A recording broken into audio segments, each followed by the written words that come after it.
everyone, this is Tim from YourSixGaming. Today in this video I'm going to show you how to fix if you can't eject your disc with the button and you deleted the application on your PlayStation 4. So you can see I have a copy of Battlefield 4 right here. If I press options on the application, I can remove the disc right here if my physical button doesn't work. But let's say we went to delete and we went to OK and we deleted the application off our PS4. We have no way to remove the disc now. What do we do? Well, this is actually very easy to do. Just press options or hold down the power button, and we want to go to restart and restart my PlayStation 4.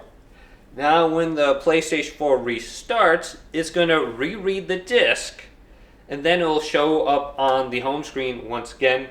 So it'll probably take like 15 to 20 seconds for my PlayStation 4 to restart, and then we'll hear like the disc spin some more. So no signal. So I can hear it right now. It's spinning. It winded down. Now it should be turning back on. And we will have the option to go ahead and just remove it. Very simple. So if you're caught in a bind like this, just restart your PlayStation, turn it off, and you should be good to go in theory. So I'm just going to go ahead and let this restart, and I'll show you that this 100% does indeed work. It's not a gimmick or anything like that. So with the original PlayStation, it seems like it's kind of like a sensor that you just put your finger there and it just restarts. It doesn't really work all that great. So I'm restarting right now. Let's type in my password real quick, and Battlefield 4 should be on the home screen here now.